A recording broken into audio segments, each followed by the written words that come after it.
Welcome back! My name is Baller Scuba. This is Video Games Over Time! We are still in 1985. Today, we're going to talk about Wishbringer. The story of Wishbringer takes us back to Infocom. We have talked about Infocom several times before.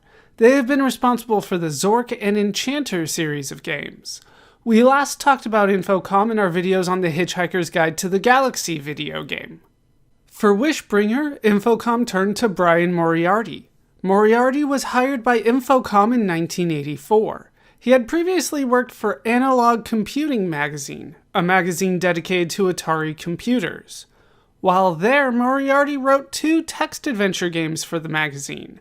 Those were Analog, Adventure in the Fifth Dimension, released in 1983, and Crash Dive, released in 1984. Wishbringer would be the first game Moriarty would write for Infocom. Wishbringer is designed to be an easier game from Infocom to introduce new customers to interactive fiction games.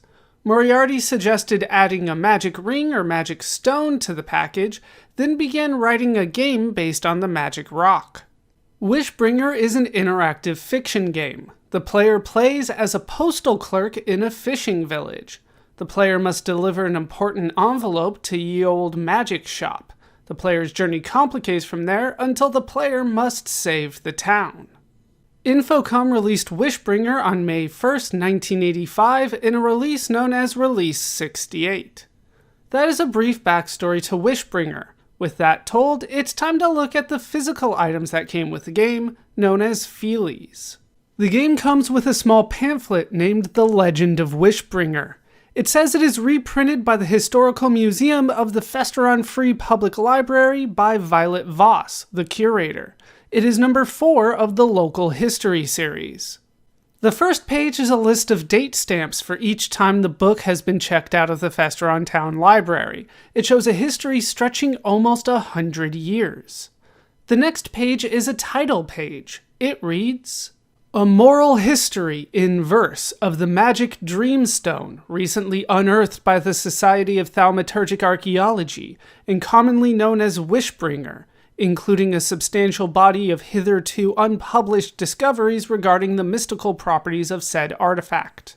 Then the story begins. It reads, "Chapter the First, of Morningstar's birth and great beauty, and how she was abducted by the envious Queen Alexis.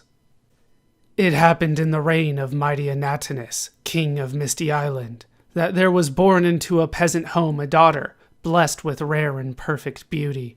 Morningstar they named her, and the legend of her beauty spread through all the kingdom, even to the court of Anatinus.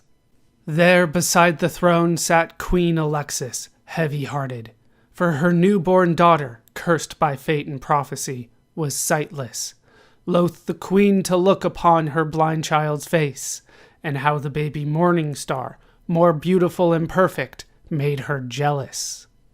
Envy breedeth evil. Queen Alexis caused the simple peasant home of Morningstar to burn.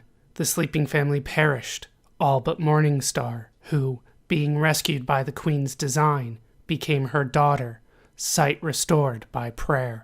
The one true princess, left behind to fill the vacant cradle, perished too, and never saw her mother. Chapter the Second, of Morningstar's coming of age, and of the many knights who sought her fair hand in marriage. The years were kind to Morningstar. Her beauty blossomed like the fragrant water lily into full, abundant maidenhood. Anon befell her 10th birthday. Anatinus made it known that whosoever might desire to win the hand of Morningstar should now come forth to claim it. To prove his worth, the groom must first by needs fulfill a love quest of the queen's own choosing, according to the custom of the kingdom. Many were the eager knights who journeyed to the royal palace, hoping there to win the love of Princess Morningstar. Alexis, dark with envy, watched the lusty swains descend like vultures round her daughter, and vowed in secret not to let them have her.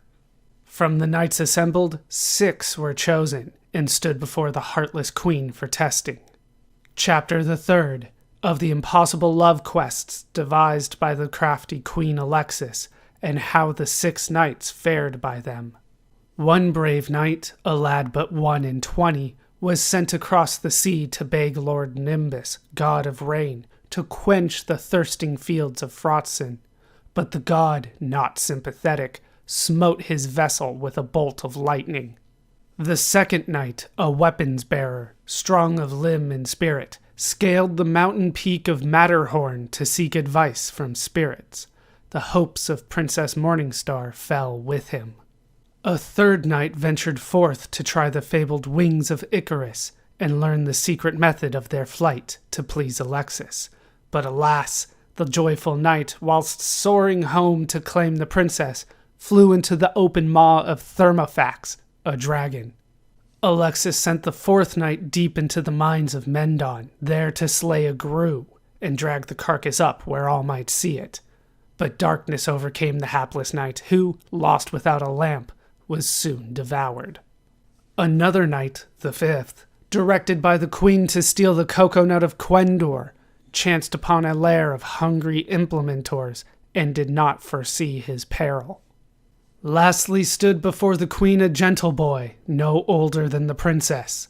Morningstar liked well his beardless smile, and begged her mother not to test his luck too harshly. But Alexis caused the youth to spend an evening midst an unclean cemetery, from whence he ne'er returned, for eldritch vapors carried him away, and gave no reason. Chapter the 4th, of the Edict of Alexis, the demise of Morningstar, and the discovery, many years after, of a magic stone called Wishbringer. Queen Alexis cried, "Is no man in the kingdom fit to wed my only daughter? Methinks she must remain unmarried then, and virgin all her days." So was it written. Morningstar hoped death might grant her freedom from the Edict of Alexis by her mother's timely passing. But the Reaper, busy elsewhere with a plague, heard not her praying, so Alexis lived and laughed and watched her daughter's beauty fade away and all her wishes dwindle in her bosom. Many kingdoms after, when the reign of Anatonis was forgotten, and the names of Morningstar and Queen Alexis lost in time, there came unto the Misty Isle a scholar who, amid the crumbling tombs of monarchs, chanced upon the mortal relic of the princess. All was dust, except her heart, which, hard and shrunk into a pebble in the grave, was shining brightly with the stifled wishes of her lifetime. Thus, the magic stone of dreams discovered. Chapter the 5th, of the 7 wishes and what ye must know to invoke them. 7 is the number of the wishes bound into the stone, and if ye speak a wish, that wish is spent and lost forever. Also know that ye must hold the wishing stone within thy hands to wield its magic. Look ye, then, upon the 7 wishes. Rain falls only for the bearer of the stone who standeth under an umbrella. Advice may bring wise counsel to the bearer of the stone who listeneth to seashells. Flight shall bear the magic wielder swiftly home, if ye be sitting on a broomstick. Darkness, blacker than the night, shall fall across the land if milk of Gru thou drinkest. Foresight lifts the veil of time and shows the future, but prepare thy eyes with glasses. Luck will bring good fortune, if ye hold a horseshoe and the stone in thy possession. Freedom springs the dreamer from confinement, but mark well that ye first hath eaten candy. Epilogue. Now ye know the origins and magic of the wishing stone, but know ye also, bold adventurer, that every problem ye encounter in thy travels may be also bested by the spell of logic. Exercise thy brain and work thy wits. Forget ye not that Morningstar, a princess, who threw away her youth in easy wishing, died in vain. Let her fate be thy warning. Mutato nomine de te fabula narratur. That means roughly, by changing your name, a story is being told about you. The game also comes with a letter.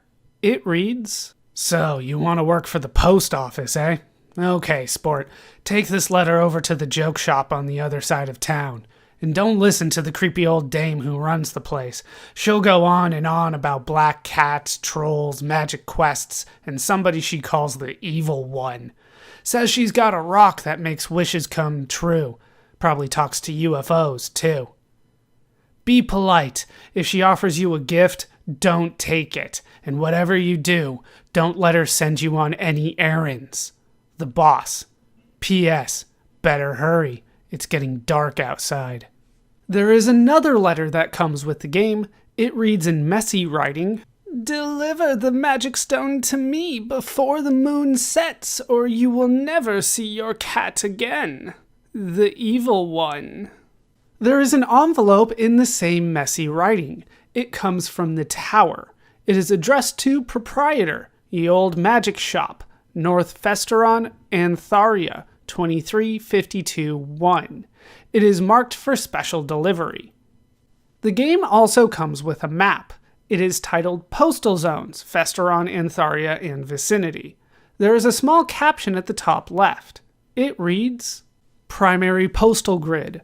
All zones outside the primary postal grid are classified outlying regions and are designated by code number 2352-1 for use by registered Antharia Postal Service personnel only. The map shows a grid over a small town with labels to show what the postal zone would be. There is an X drawn on the map just outside the post office with a label that says Poodle.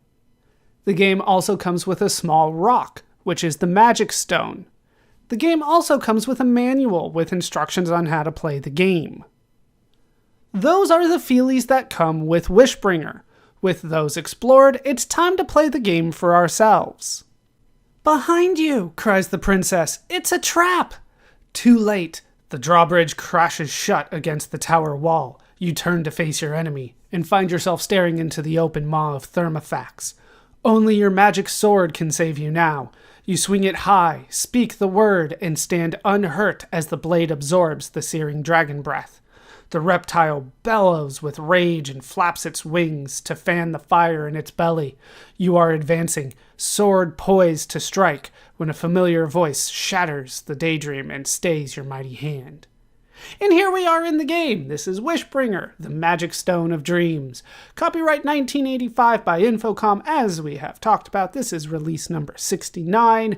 We have introduced this game quite extensively to this point, and basically it's going to be the same as most other interactive fiction games that we have played to this point, especially the Infocom games. So let's just get into it.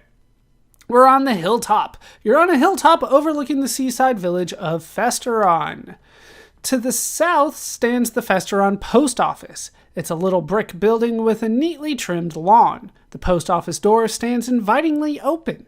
Roads run down the hill to the east and west. There's a signpost nearby. Somebody inside the post office is calling you. Wonder who that could be. Just like every other Infocom game, I'm going to start by verbose. Just keep as much on the screen as possible. Turn on maximum verbosity. All right. Doesn't cost any time for that or anything. Yeah, we get a timestamp on the top right, which we have seen before. They have a different way of telling you what your score is throughout the game.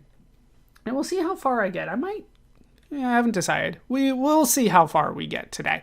We'll start by going south, though, into the post office. This is the lobby of the Festeron post office. The walls are lined with small private mailboxes and wanted posters. A service counter runs along the entire length of the room. Your boss, Mr. Crisp, is behind the service counter reading other people's postcards. Mr. Crisp hides the postcards away as you enter. "Where have you been?" he barks angrily. "Daydreaming again, eh? I've been looking everywhere for you." And here's how you find out your score. Our score is 1 out of 100. What next? Now we will examine the poster. There's a wanted poster. What's that? Wanted for impersonating a storyteller, Professor Brian Moriarty. Mr. Crisp reaches under the service counter and pulls out a mysterious envelope. "We just got this special delivery," he snarls, tossing it onto the service counter. "I want you to drop it off right away. That means now." All right, we'll get the envelope. And we went up by 5 points, 6 out of 100. Mr. Crisp drums his fingers on the service counter impatiently. Don't just stand there, idiot. The magic shop closes at 5 o'clock. I got 2 hours. How long does it take to get there? All right, we're fine now. Let's head out. Once again, we're just going to kind of go where we need to go. And just do what we need to do. We did go over the envelope and the letter in the introduction, so we should be good for now. Let's go north. As you leave the post office, somebody slams and locks the door behind you so that he can read more postcards, I assume. And we made it back to the hilltop. The post office door is closed now. From here, we want to go west. Outside cemetery. You're standing next to an open iron gate that leads west into the Festeron Cemetery. A road runs east to the top of Post Office Hill. Let's go west again. They don't want me to do that, or at least they're unsure about me doing that. The cemetery is a fearful place. Are you sure you want to go in there? I do. So let's type in yes. You have been warned. And we made it to the creepy corner. You're in a creepy corner of the Festeron Cemetery, surrounded by silent tombstones. An iron gate opens to the east, and a narrow lane wanders north. What next? We want to go north from here to the spooky copse. I believe it's copse. A copse of willow trees makes this part of the cemetery look really spooky. Narrow lanes wander south and west. There's an open grave nearby, freshly dug with a tombstone erected next to it.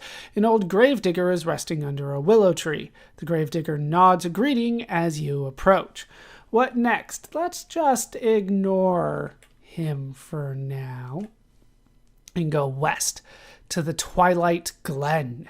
The trees here are so thick it's almost too dark to see. You can make out an open iron gate to the north, and a narrow lane between the tombstones winds off to the east. There must have been a burial here recently. Somebody left their umbrella leaning up against a tombstone. The gravedigger follows behind you. What's your hurry? He complains. Throwing a shovel over his shoulder, the gravedigger ambles through the iron gate and locks it. Keep out of the cemetery after dark, he tells you with a sly wink.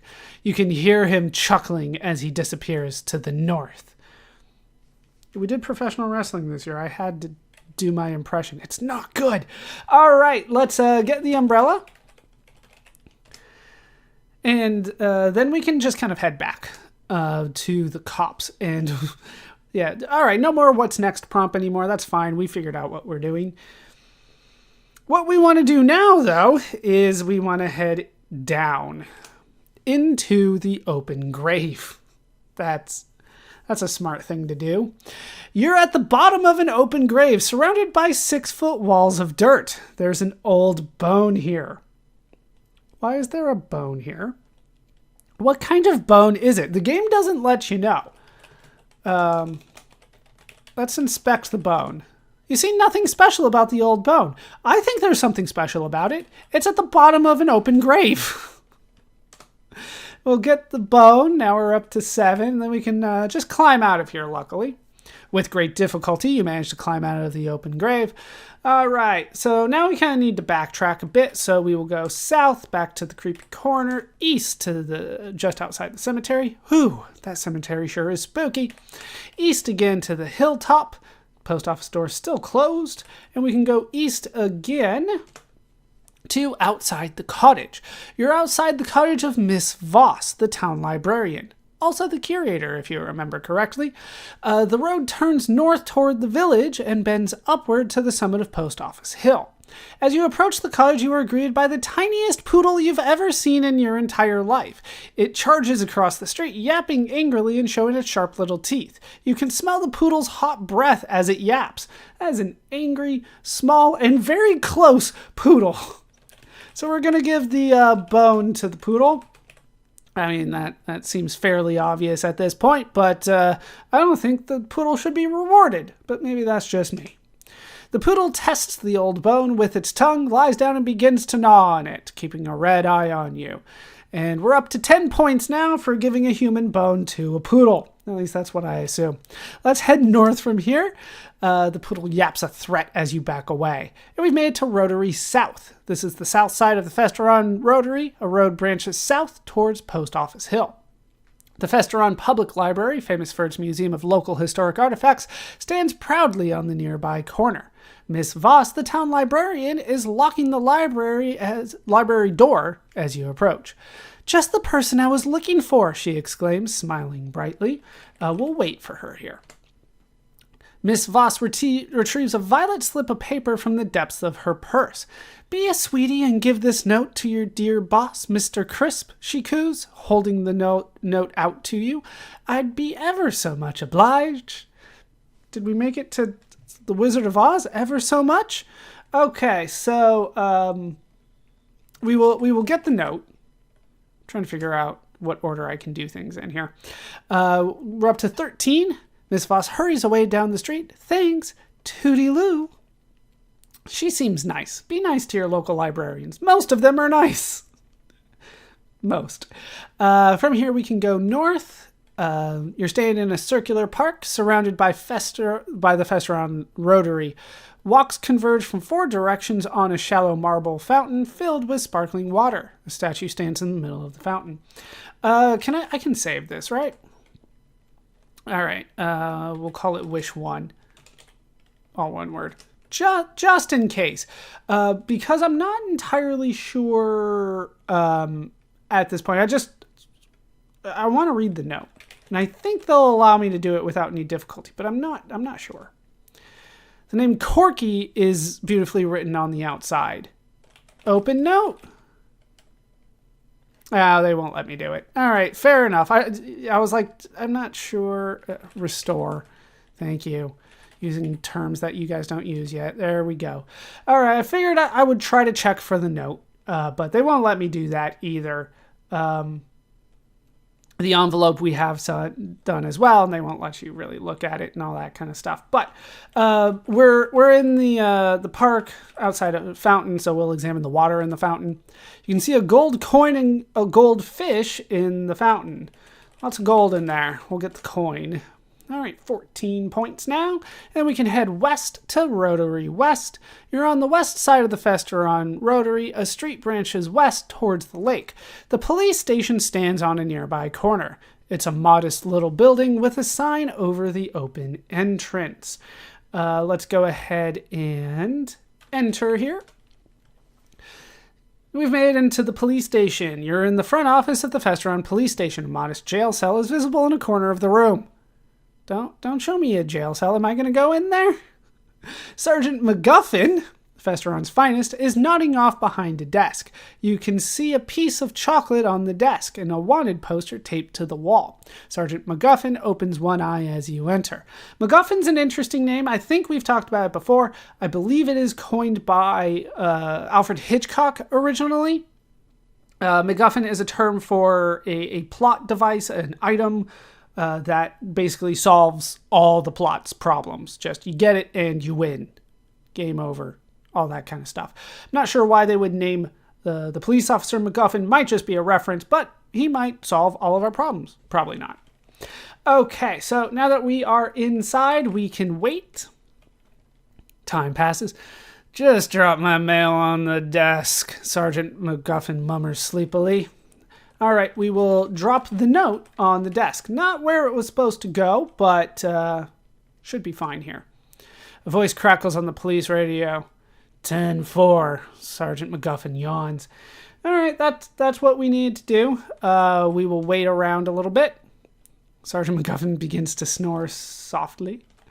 Time passes. The voice of your mean old boss, Mr. Crisp, crackles to life on the police radio. "Stop dawdling and deliver that envelope," he screams. All right, we're going to get the chocolate and get the note. There was chocolate in here, by the way. And then we can exit. All right. From there, we need to head east a few times, back to the park, back to Rotary East. Oh, you're on the eastern side of the Festeron Rotary. We haven't been here before. A street branches off to the east towards the bay. On the corner nearby stands a charming little movie theater. Showtimes and admission prices are listed on a schedule near the closed entrance, and a marquee announces the current feature. We probably don't have time for that. Not yet. We have less than an hour and a half, unless it's a short film. We're not going to be able to go see the film, unfortunately. East again to Pleasure Wharf. You're standing near the entrance to the Pleasure Wharf, the town's most popular tourist attraction. The wharf extends eastward into Festeron Bay, and a tidal beach curves north along the shore. To the south stands a ramshackle old building. Colorful lights, curious electronic sounds, and a neon sign beckon you through the open entrance. A big mailbox is nearby. I believe I need to go east one more time here. There we go. Wharf's End. The sea-worn planks of the Festeron Pleasure Wharf end abruptly a few feet to the east. You're surrounded by the blue, sparkling waters of Festeron Bay. Apparently, a careless fisherman has just left the wharf. For lying on the planks is a little seahorse, its gills moving in and out with its dying gasps. The seahorse looks at you with moist, frightened eyes. Let's get the seahorse.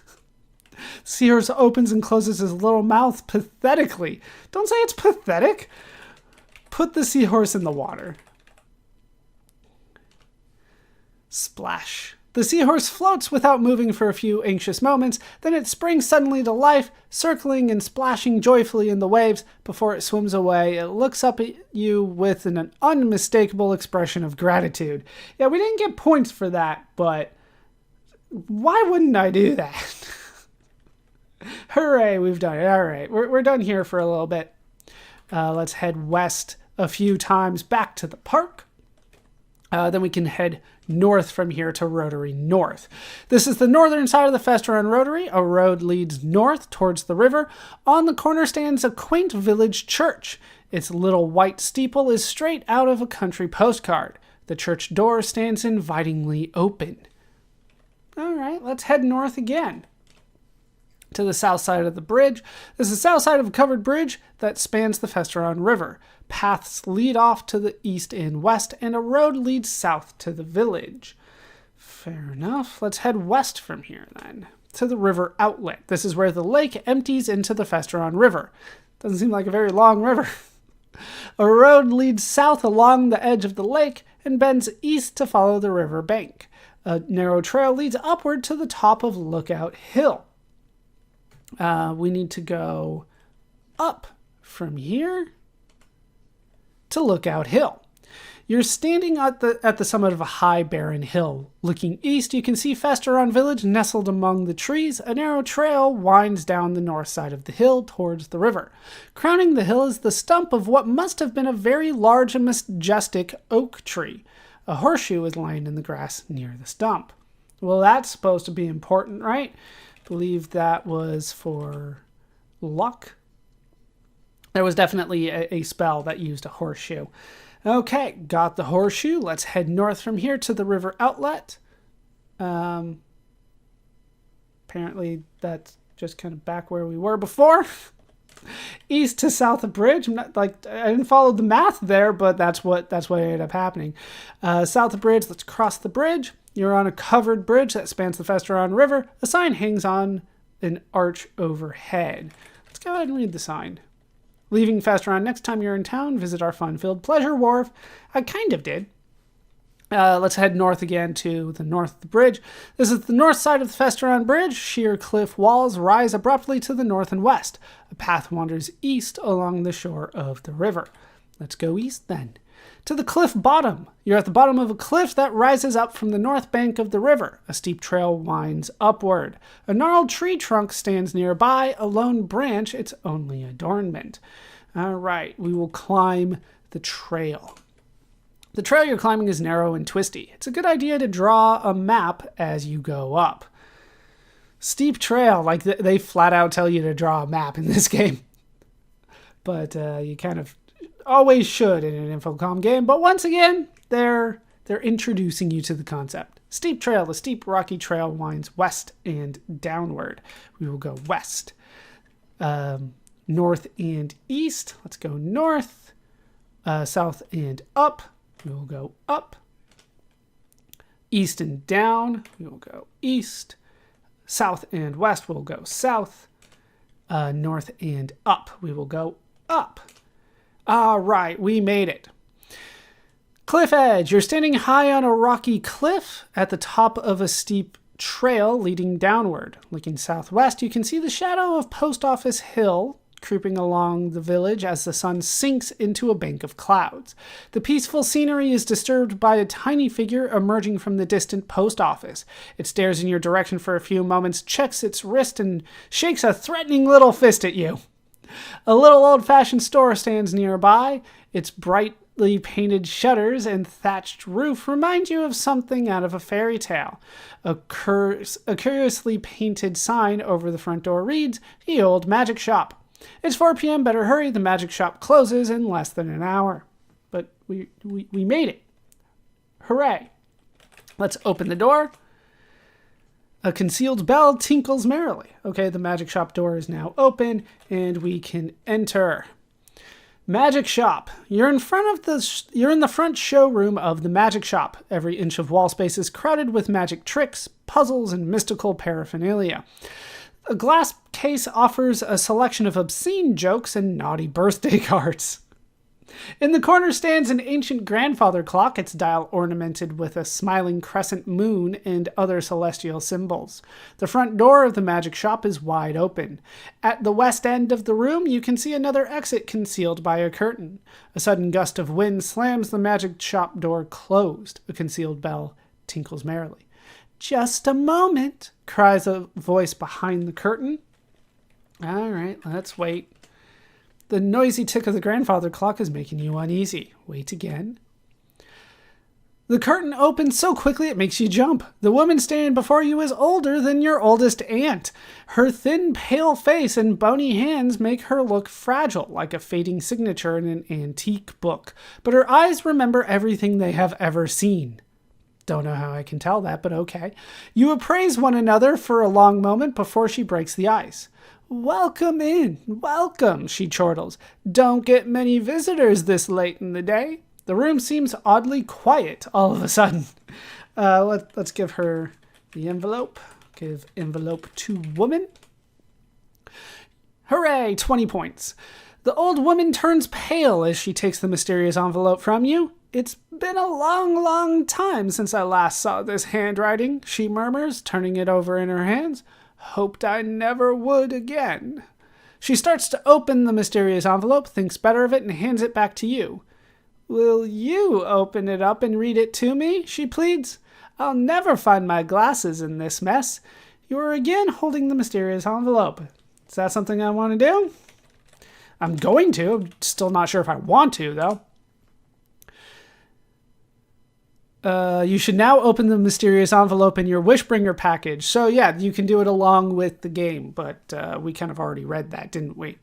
Opening the mysterious envelope reveals a letter. "Go ahead, dear. Don't be bashful. Read the letter to me. I'm waiting." We will read the letter. We're up to 21 points. The old woman is motionless as you read. Glancing up, you see tears of anger forming, but she turns away as your eyes meet. And then we just read the letter to her. "Kidnapped," she whispers after a long silence. She paces aimlessly around the room, deep in thought. "Many seek to gain the Stone of Dreams," she mutters, mostly to herself. "Yet few can imagine the price. For years I have fought to conceal it from the evil one and others like her. My youth, my home and family were all were forfeited for its protection, and now," her voice breaking with emotion, "now it claims my only companion." Impulsively, the woman snatches away the letter and envelope and crumples them in her trembling hands. "No one is strong enough to guard Wishbringer alone." That sounds weird. Let's go ahead and wait. What do you mean alone? Like, are you going to get me to do it?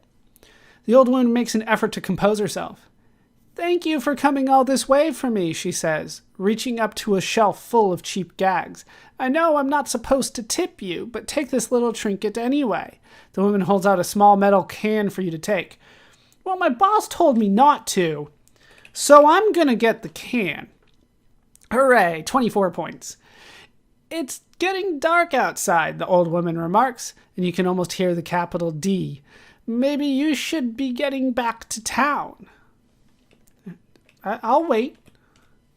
The old woman hobbles over to the magic shop door and opens it. A concealed bell tinkles merrily. Keep a sharp eye out for my cat, won't you? She speaks the word slowly and distinctly.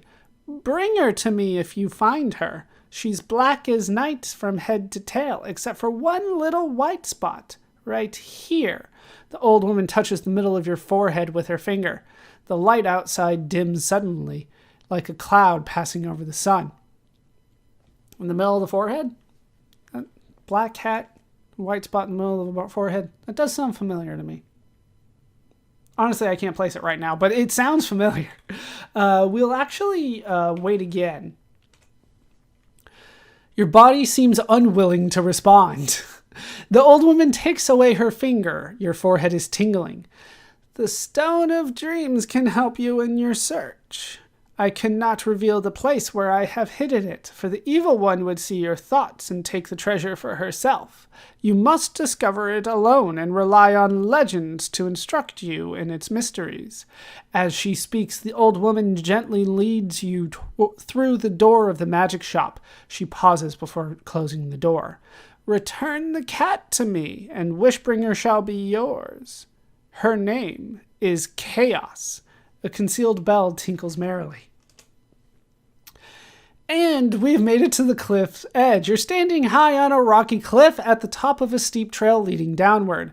The surrounding landscape had disappeared under a thick blanket of evening fog. All the familiar buildings and landmarks are completely hidden. Only the summit of Post Office Hill is high enough to pierce the cloud, rising like a lonely island in a sea of mist. An island with a tower on it. There's a tower where the post office used to be. The massive outline is hard to make out against the twilight sky, but the longer you stare, the clearer and more frightening it becomes. The magic shop stands nearby. And it's 6 p.m. I was in there. How long was I in there? It's almost 2 hours it took me to deliver a paper. But I don't seem to be in the same spot anymore. Or at least things seem to have changed. So let's kind of backtrack a bit here. We need to go down. As you descend the trail, you're immediately engulfed in fog. You're lost in a thick cloud of fog. So hopefully you wrote down the way that you went, because this is how you have to do it to get back. It's north, west, down, south, east, down. That's how you do it. So down, north, west, down, south, east, down. But yes, that's how you do it. That's how you get back to the bottom of the cliff. A sudden gust of wind dissolves the fog and clears your vision. Cliff bottom. You're at the bottom of a cliff that rises up from the north bank of the river. A gnarled tree trunk stands nearby. A lone branch, its only adornment. A vulture perched on top is watching every move you make. Not dead yet. How dare you? Okay, so we're going to drop everything here but the can. We're going to need that can. So there goes my horseshoe, the note, the piece of chocolate, gold coin, umbrella. The can rattles in your hand. Rattles? What's in there? We will get the branch. Crack. The dead branch snaps off the gnarled tree trunk and falls to the ground with a thud. Visibly annoyed, the vulture spreads its wings and soars away over the river. I didn't actually get the branch, if you noticed. We have to do it again. All right, now we got the branch. Now we can go west, back to the north of bridge. This is the north side of the Witchville Bridge. Sheer cliff walls rise abruptly to the north and west. A path wanders east along the shore of the river. A rickety toll gate has been thrown up across the entrance to the covered bridge. A hand-painted sign is nailed to the middle of the closed gate. Standing near the toll gate is an ugly gnome-like creature. A less original story would probably refer to it as a troll. We're going to refer to it as a troll. Let's go south. The sign says 1 gold coin, croaks the troll, palm outstretched. But I dropped it, didn't I? I did. We're going to give the can to the troll. It's tricky. Told you, we're going to refer to it as a troll. The metal can rattles as you hand it to the troll. Yummy, he exclaims, peering at the label and then greedily opening the lid. Yow! As he opens the can, a real live rattlesnake leaps out. That's why it was rattling. It squirms about angrily for a few moments, turns to hiss at the troll, and slithers out of sight. The metal can clatters to the ground. A scream of terror echoes off the cliffs as the troll runs away across the covered bridge. Up to 27 points now. Hooray! We will get the can. Now we're actually going to squeeze the can. Yeah, this one's tricky. The false bottom is wedged tightly into the metal can. You might be able to loosen it by squeezing harder. Harder.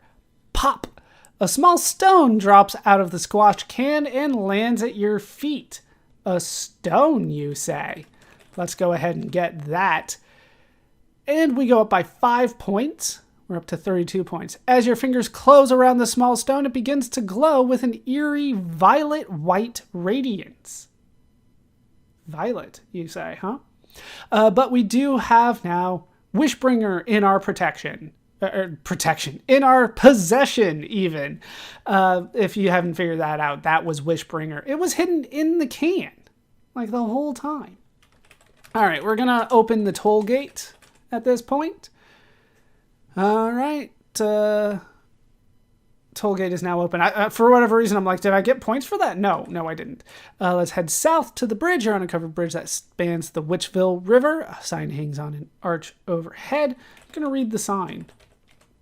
Entering Witchville, curfew begins at 6 p.m. Boot patrol on duty. Violators will be jailed. Let's go south. This is the south side of a covered bridge that spans the Witchville River. Paths lead off to the east and west, and a road leads south to the village. Let's go west from here to the river outlet. This is where the lake empties into the Witchville River. A road leads south along the edge of the lake and bends east to follow the riverbank. A narrow trail leads upward to the top of Lookout Hill. Still the same Lookout Hill. Everything else seems to have a different name, though. South from here to the lake edge. You're on the sandy shore of the lake. A road heads east towards the village, and another runs along the edge of the lake. Looking south, you can see a closed iron gate leading into the Witchville Cemetery. Misty Island, its outline shrouded in fog, is visible across the water. You can see a narrow pit near the edge of the lake. Animal tracks are visible in the sand next to the pit. You can hear the tramp of marching boots to the east. That is not a good sign. At some point, it happened really early for us, we are going to encounter kind of marching boots, and we need to avoid those. So we're going to drop a save here so that I can actually try to avoid them. Let's see what happens if I continue to do what I'm supposed to do first. So we'll examine the pit to start. The pit is more than 5 feet deep. You see a platypus in it. Where are we? Are we in Australia here? A rusty click draws your eyes to the iron gate. You watch as it slowly creaks open all by itself. We're going to put the branch in the pit. Once again, I'm just kind of ignoring all the rest. Okay, the dead branch is now standing up inside the pit. The platypus grabs on to the bottom of the dead branch with its forepaws. How strong is a platypus's grip? I honestly don't know. We will get the branch at this point. All right, 37 points. The platypus hangs onto the dead branch as you pull it out of the pit. It lets go when the branch clears the edge and waddles joyfully around on the sand. The little creature draws an X in the sand with its tail, then it gives you an oddly dignified nod of thanks, waddles to the edge of the lake, and disappears into the dark water. The vulture begins to hover high overhead. So we got kind of lucky with the stomping, the boots that we heard. They seem to have gone away. They can come at you, but that's why I dropped a save. Like, you never know. We're going to dig in the sand now. You discover a silver whistle in the sand under the X. All right, we don't need that branch anymore. We're going to get the whistle. Up to 40 points. The vulture is still going. And we are going to blow the whistle. and we get transported again. That's what this is. Like, this is when we get transported. A clear, sweet note stills the night with its beauty. The I can't say silver today. Silver whistle's music echoes over the lake, rippling the water with gentle magic. A sudden gust of wind blows through your hair. You can see the soft outline of Misty Island drawing closer as you streak across the waves. We've made it to Misty Island. You're standing on a fog-shrouded beach. Sheer cliff walls rise to the north and south, and the dark waters of the lake stretch eastward. To the west stands a magnificent castle, its parapets rising high into the mist. Golden light streams invitingly through the open entrance. You can hear friendly voices and music inside. The vulture is still circling high overhead. I'm not sure about that, but let's go ahead and enter. And we've made it to the throne room. Throne room's at the entrance of the castle? Who designed this place? That's not very safe. What if there's a riot or an uprising or a war? We're at the throne room. You're standing in a long, high-ceilinged chamber. Hundreds of platypuses are milling about with teacups in their paws, their faces illuminated by a roaring fireplace. At the far end of the chamber stands a mighty throne.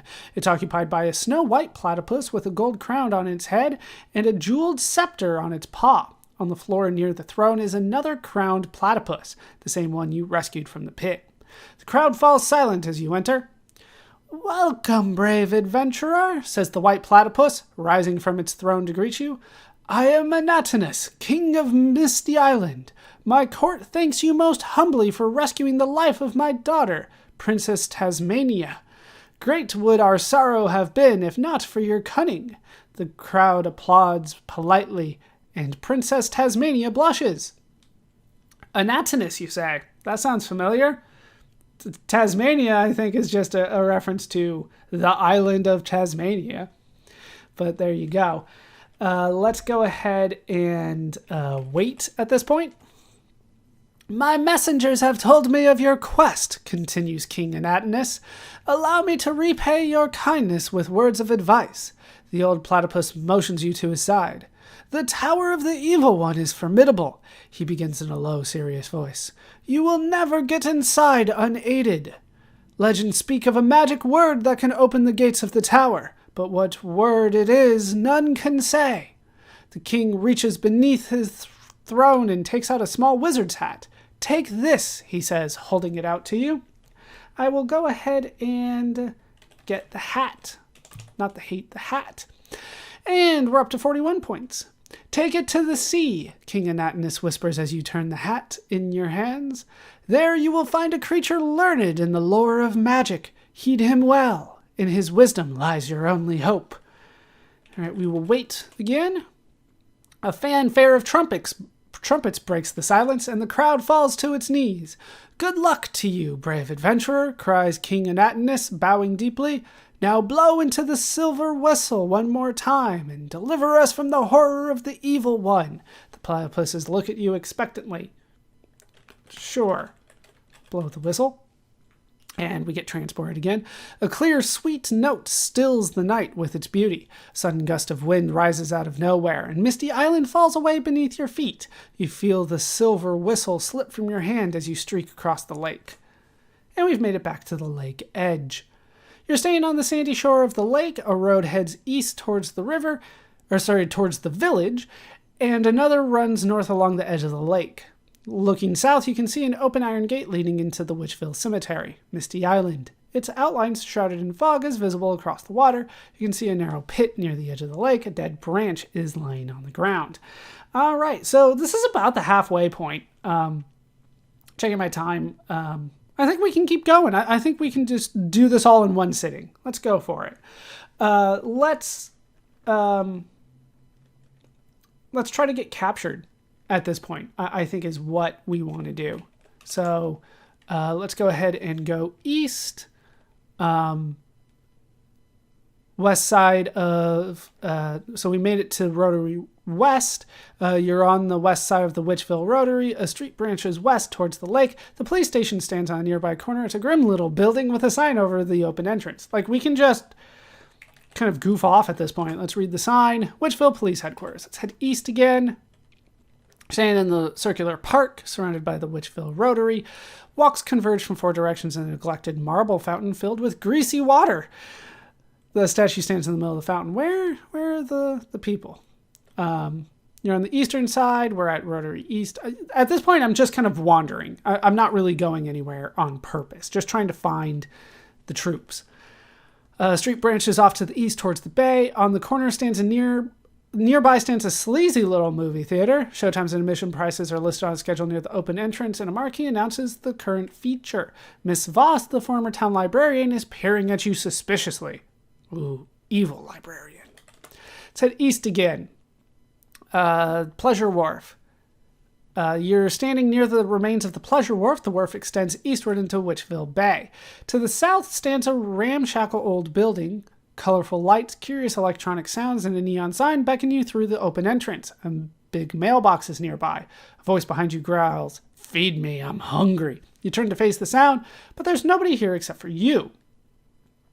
Let's back out of there. North, Rotary North. This is the northern side of the Witchville Rotary. Road leads north towards the river. On the corner stands a broken down old church that looks as if it hasn't been used for years. North again, South Bridge. You can hear the tramp of marching boots to the east. It sounds as if they're coming this way. All right, there we go. Let's just wait here. Time passes. The night is filled with rhythmic thunder, and a platoon of gigantic leather army boots marches into view. It's the Boot Patrol. You're immediately surrounded, tied, gagged, and dragged before an especially tall boot. "What have we here?" he hisses. "Out after curfew? Tss, tss, tss. I wonder what Sergeant MacGuffin will say about this." You're thrown into an especially smelly boot and carried kicking and screaming to the lobby of the police station. Boot is a person, so I got thrown into a person. Like, I got thrown off there. I thought they put me in a physical boot for a second. Sergeant MacGuffin glares at you as the boots dump you on the floor. "What's this?" he demands impatiently. "A night crawler," hisses the tall boot, giving you a vicious little kick. "Outside after curfew. Shall I feed it to the sharks?" Sergeant MacGuffin shakes his head. "Later. The tower wants all prisoners held for questioning." He turns back to his work. "Cell 3. And we've made it into the jail cell. You're locked inside a damp, uncomfortable jail cell. Its thick steel door and stone walls offer little hope for escape. The only furnishing is a hard bunk against the wall with a thick blanket on it. You can see a squashed can, a small stone providing light, and a wizard's hat here. The small stone stops glowing. Let's go ahead and get the hat, get the stone. You can hear the wails of anguish from an adjacent cell. Small stone begins to glow again. We're going to get the blanket.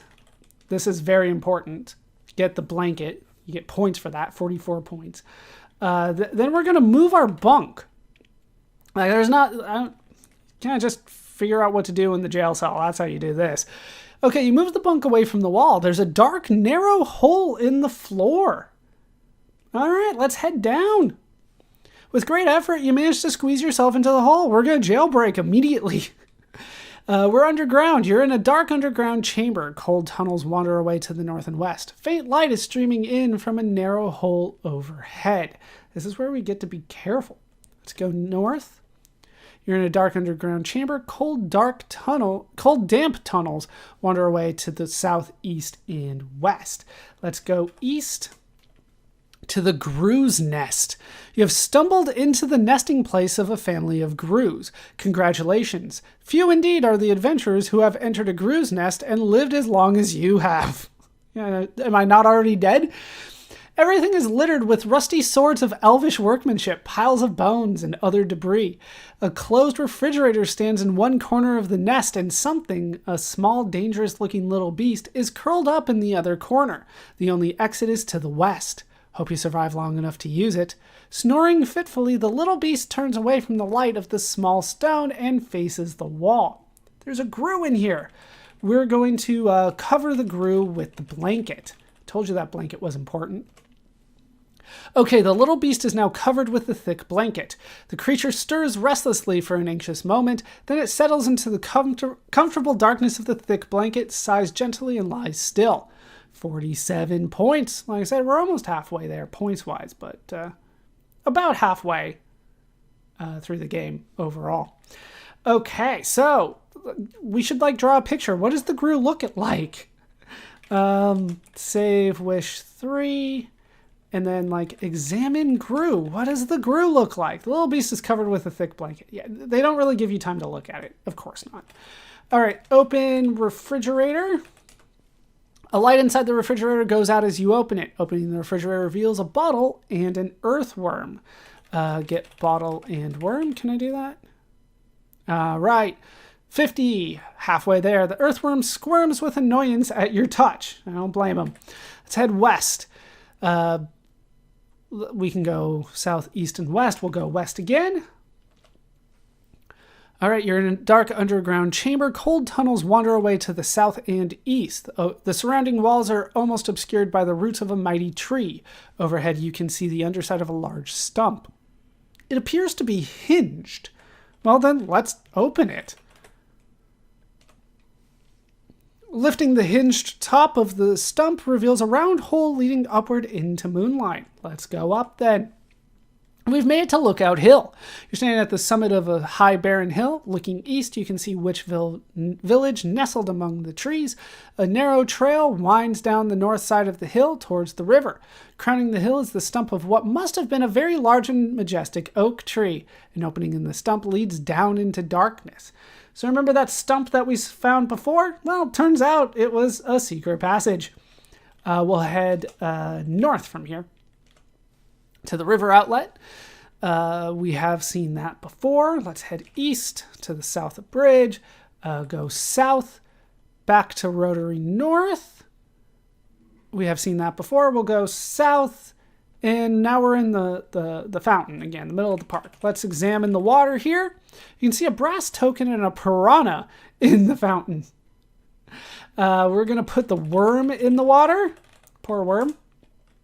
It lands in the fountain with a splash. The piranha snatches away the worm and swims to the far side of the fountain to devour it. So that should not take long. Let's get the token. All right, 53 points. You can hear the tramp of marching boots to the east. It sounds as if they're coming this way. I should be able to save at this point. We'll just overwrite 3. That's fine. Let's go north. There we go.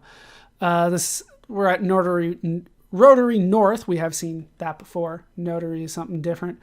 Let's go north again from here to the south of the bridge, north to the bridge, north to the north of the bridge, and then east back to Cliff Bottom. Now, all of our stuff is here. We're going to just kind of add to that at this point. Drop all but stone. And then we're going to get our other stuff. Get note, gold, token, horseshoe, and hat.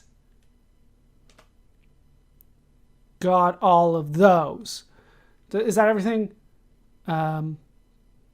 Note, gold, token, horseshoe, hat. Yeah, because we're starting to get towards the end of the game suddenly. I kind of let you guys know that already. Let's head south. Or sorry, west. Not south is later.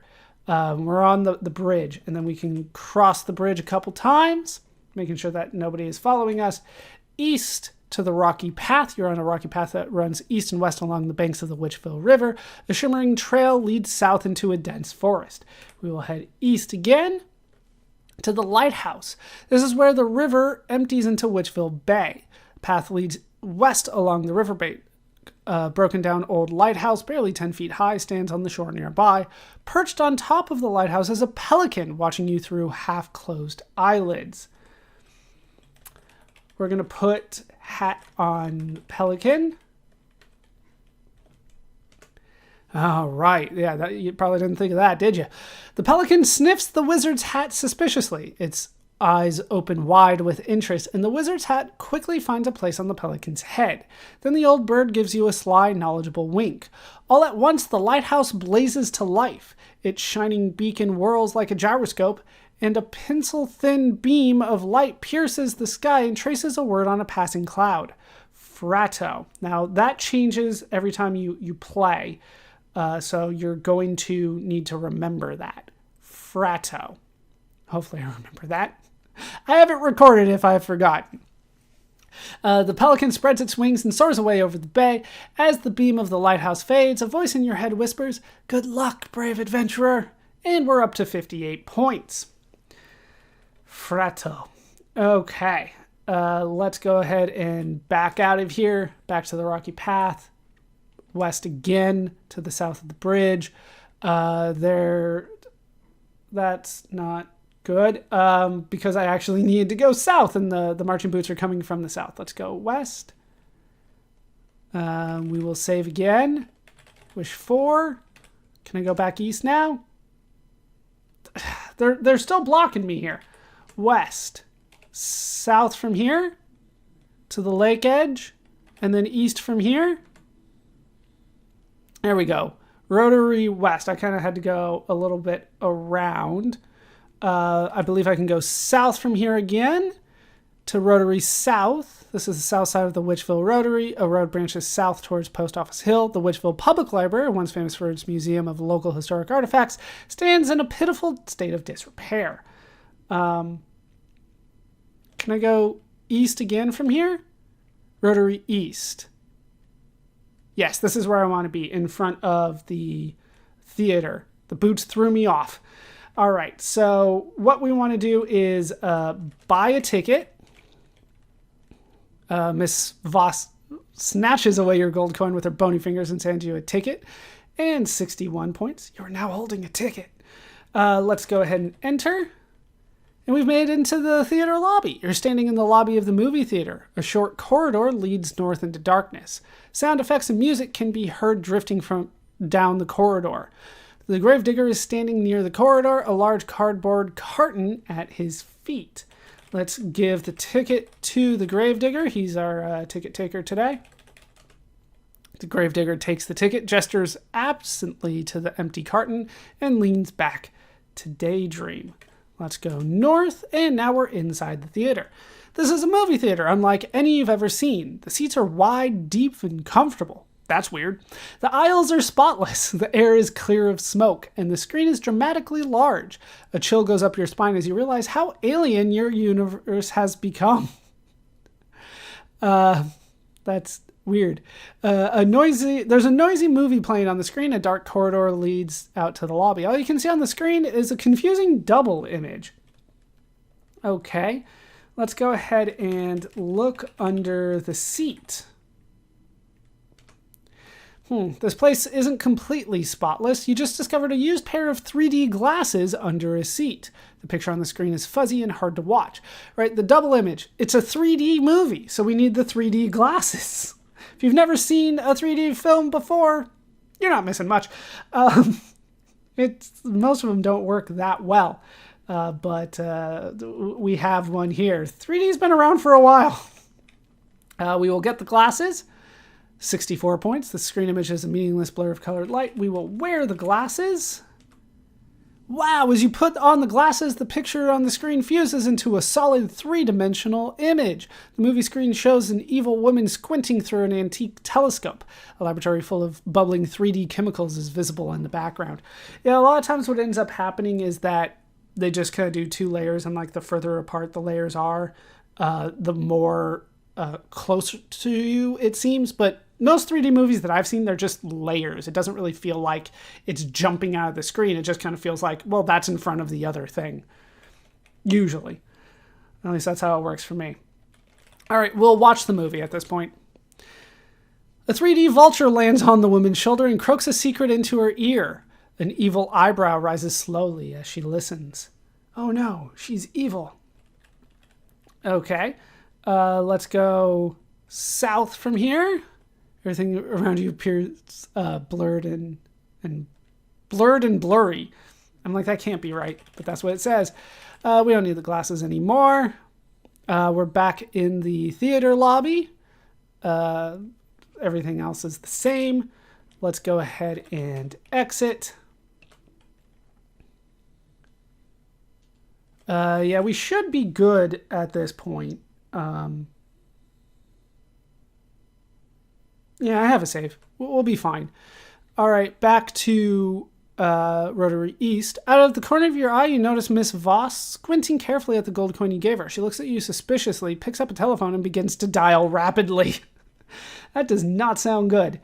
Let's go east from here to the Pleasure Wharf. Big mailbox is nearby. You watch with astonishment as the lid of the big mailbox slowly opens by itself, then snaps shut with a clang. I think we have seen all of this before. Okay, so we're back at the Pleasure Wharf. We're going to go south from here to the video arcade. This old building is the home of a sleazy arcade, lined with coin-op video games. The machines are crowded with half-crazed, stunted humanoids who pay no attention to you as they satisfy their thirst for electric violence. One machine in the corner appears to be deserted. Sign on the wall says, all games, one token. We made it to an arcade, and they made fun of their own audience. But what do I know? We're going to put the token in the machine. The brass token disappears into the slot. Ding! You hear a pleasant electric chime, and a blinking star appears on the video screen. 65 points. This might be a good time to save your story position. Well, if you're going to tell me to do it, I am going to do that. Okay. So, at this point, we want to push the joystick west. This is why they ask you to save. Bing, you move the blinking star one square to the left. Again, just do the same thing. One more square to the left. All right, push joystick south. Again. Okay. Then we're going to push the button. Sure you want to push the big red button? I do. The stunted humanoids in the arcade hold their breath as your hand touches the flashing button. This might be a trap. You don't really want to press that big red button, do you? I do. And we've been teleported. Hope you saved your story position. A sudden power drain makes all the other games in the arcade go dim.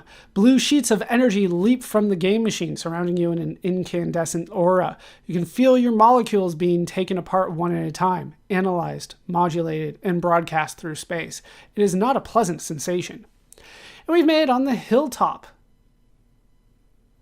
You're on a hilltop overlooking the seaside village of Witchville. I got scared there for a second, but I think we're fine. A tower stands in bleak silhouette against the moonlit sky. It rises 100 feet above a barren plateau and is encircled by a deep moat. The only entrances are a closed drawbridge and a dark window near the top.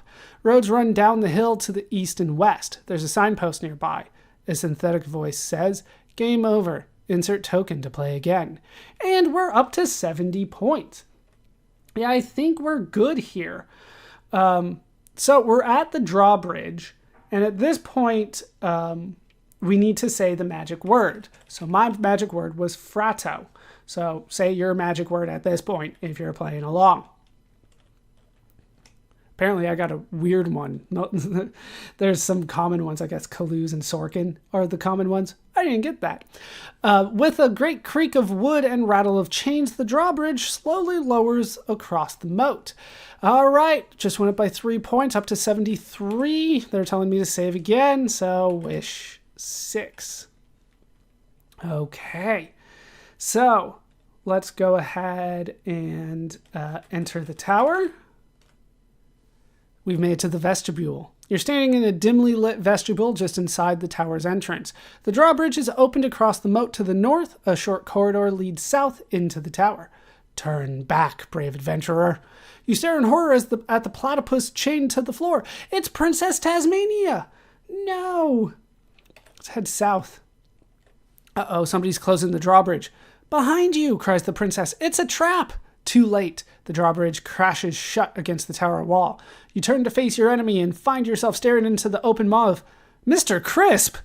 Nice of you to drop by, he sneers at a gigantic boot. As a gigantic boot pins you to the ground, saves me the bother of tracking you down. No! And we've made it to the torture chamber. You're chained up in the corner of a dim, stuffy chamber deep within the bowels of the tower. The walls gleam with obscure medical instruments, and a diabolical torture machine occupies most of the opposite corner. Princess Tasmania is clamped into the torture machine. A ladder rises to meet an open hatch in the middle of the ceiling.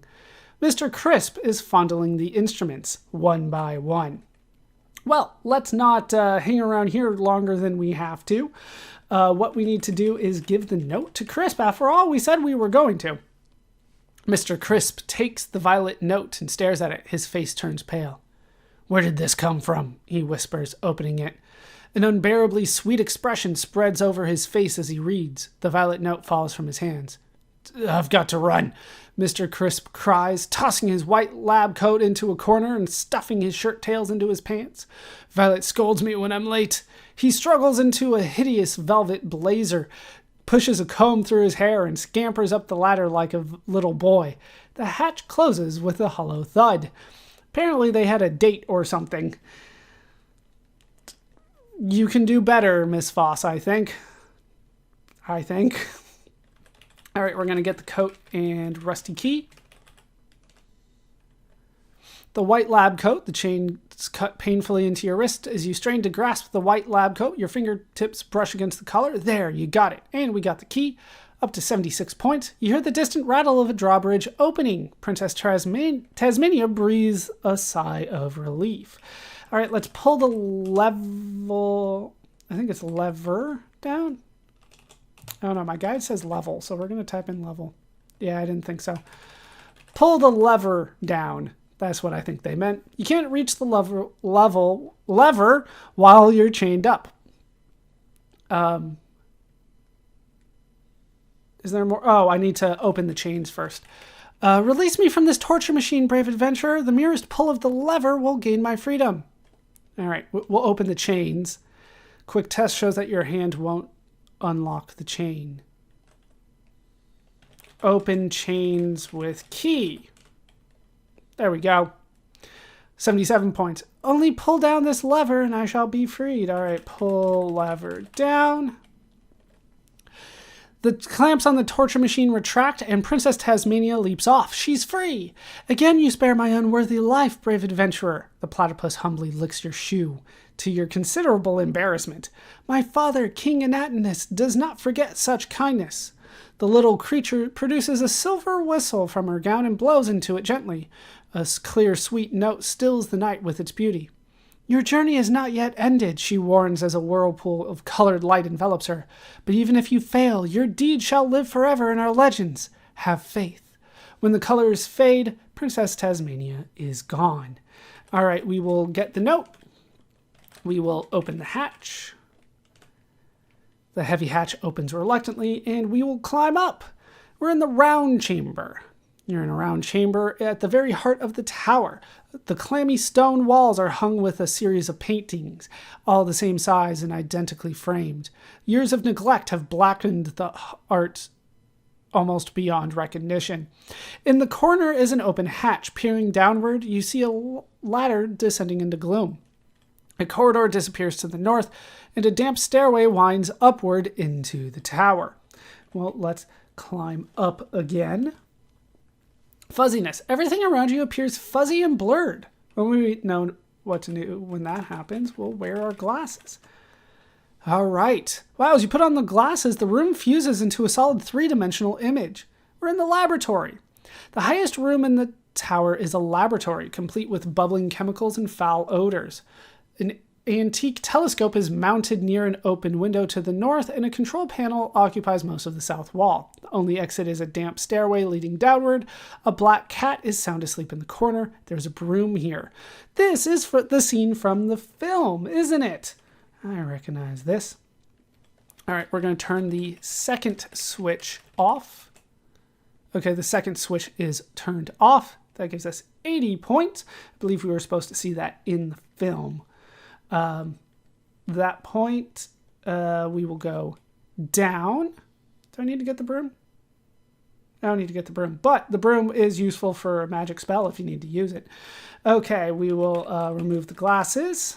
Then we will look behind the painting. This is a video game after all. What's behind the painting? Moving aside, one of the paintings reveals a metal crank attached to the wall. All right, let's turn the crank. As you turn the metal crank, you hear the distant rattle of the drawbridge opening. 81 points. All right, let's exit. And exit one more time. We've been there before. And now we're at the hilltop. There's a signpost nearby. The moment you take your foot off the drawbridge, it swings up over the moat and closes with a mighty thud. Don't need that again. Let's read the note. It's about time I got to read the note. The handwritten note says, "Corky Poo, I've got a plate of fresh oatmeal cookies waiting for you. Come over around 6-ish, and I'll show you my collection of Byron first editions, etc. Violet. P.S. If my little poodle yaps at you, just say Alexis heel and she'll behave." Ooh. But yeah, Lord Byron stuff. She's got some first editions from Lord Byron. Those are old and expensive. Don't let Mr. Crisp read those. Okay. Let's go east to Outside Cottage. You're outside the cottage of Miss Voss, the former town librarian. The road turns north toward the village and bends upward to the summit of Post Office Hill. As you approach the cottage, you are greeted by the biggest hellhound you've ever seen in your entire life. It charges across the street, roaring angrily and showing its sharp, bloody fangs. You can smell the hellhound's hot breath as it roars. Well, say Alexis...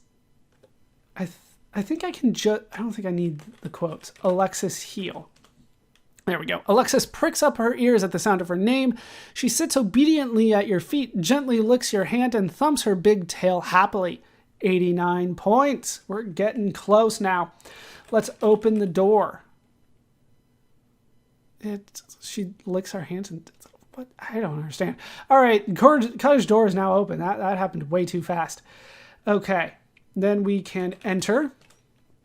And we've made it into the cottage. The hellhound thumps its big tail happily as you pass. Cottage. This is the cottage of Miss Voss, the former town librarian. The walls are lined with time-worn books and dusty, faded photographs. Looks as if nobody's lived here for a long time. There's a dusty bookcase with a steel key on it near the open front door. Somebody has scrawled a message in the dust on the bookcase. All right, we will get the steel key. All right, 92 points. Read message. What does it say? The scrawled message is enclosed in a heart-shaped outline. It says, Violet and Corky, XXXX. Let's get out of here. Oh, that's a scary place. Let's head north, back to Rotary South. And then we want to unlock the door to the library with the steel key. Okay, the library door is now unlocked and open, 95 points, and they're telling me to save again. I haven't needed to restore too much here, but if they tell me to do it, I'm going to do it. Okay, let's enter. We've made to the circulation desk. You're standing before a large desk at the library entrance. The top of the desk is almost hidden under a clutter of books, all gray with dust. A dark corridor leads south into darkness. The library door stands invitingly open. Let's go ahead and head south from here. A sudden noise stops you in your tracks. Bang! The library's door slams shut. You hear a faint click as somebody locks it from the outside. All right, let's examine the sculpture here.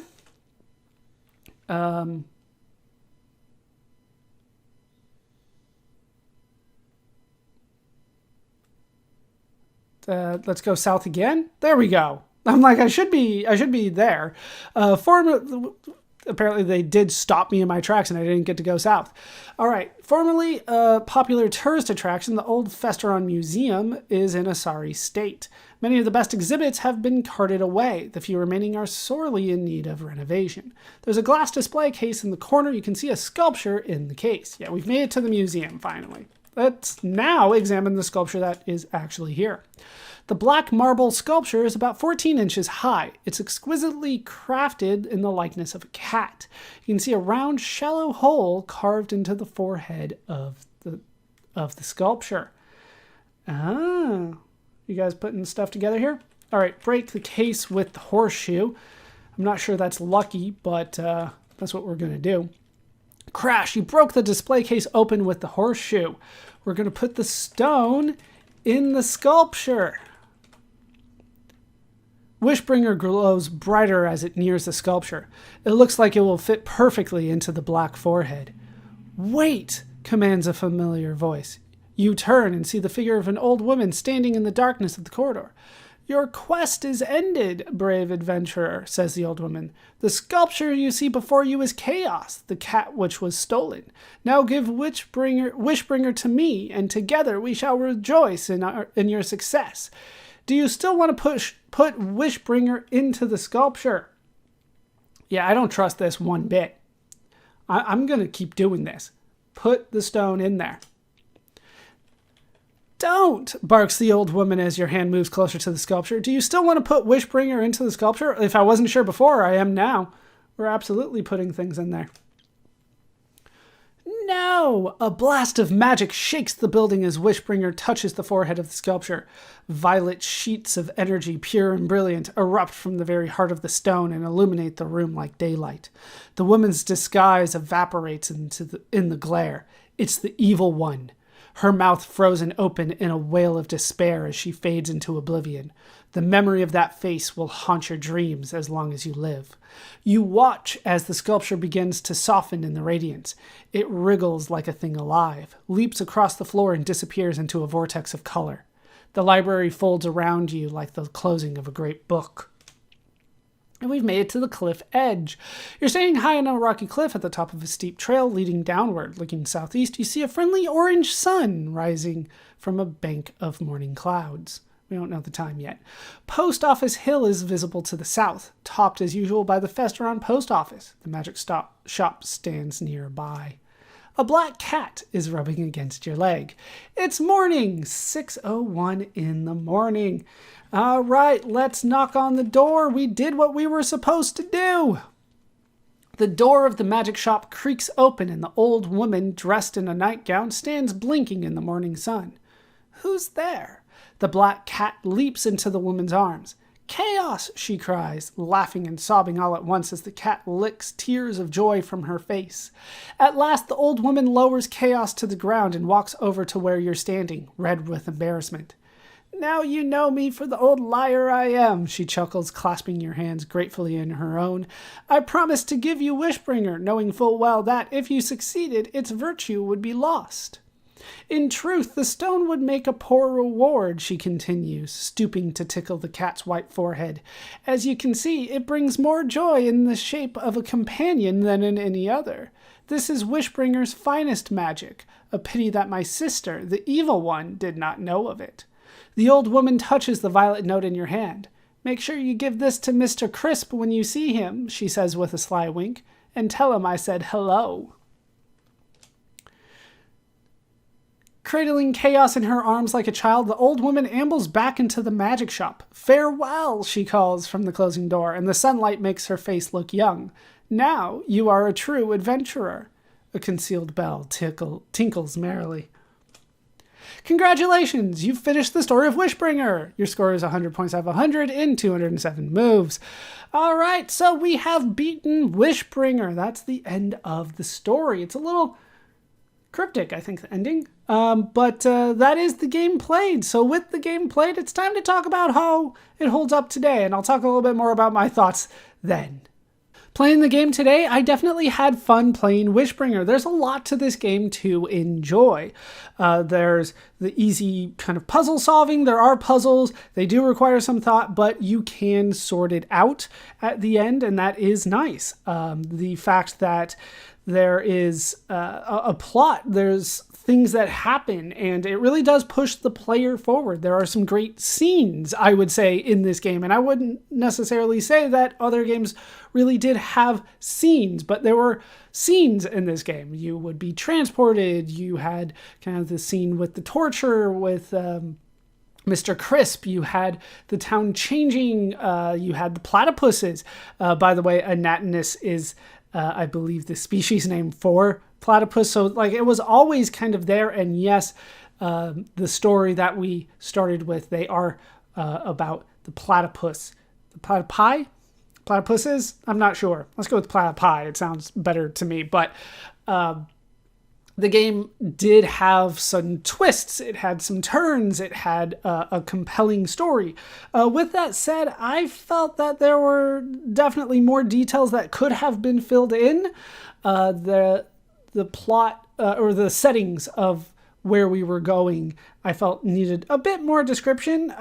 It seemed nice, but it didn't really compare to what we have seen in previous Zork games.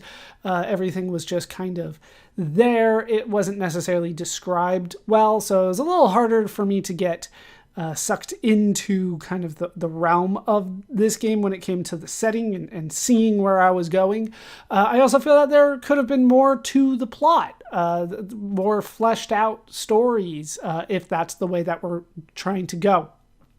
Something more about the evil one, something more about the relationship between the librarian and Mr. Crisp. I think the implication could be interpreted as Miss Voss being the evil one, but I don't think that's what they were going for. And then towards the end, you could also make the argument that Miss Voss was the magic shop owner, but once again, I don't think that's the case. There's a lot of evidence against that. It seems kind of vague to the extent that I'm not entirely sure I understand everybody's full character at the end of it, because the way that the plot kind of went, I just kind of pushed it forward. And granted, that's kind of how I played it. That has to do with it. There's probably more information out there, but not a lot. There's characters that ultimately we didn't get fully fleshed out, but I do believe that the evil one is kind of her own character, separate from the magic shop owner, separate from the librarian, separate from Mr. Crisp. I kept on expecting there to be a twist where the evil one turned out to be someone that we knew, and so I kept on looking for that, but I don't think it's actually in there. But overall, I think it's a good game. I think it holds up well. If you are a fan of text-based adventure games, this is one worth checking out. This is something that is different from the other Infocom games that we have seen to some extent. It does feel like it's still part of the Zork universe because there's Grooze. You can get the Grooze milk from the lair and all that kind of stuff.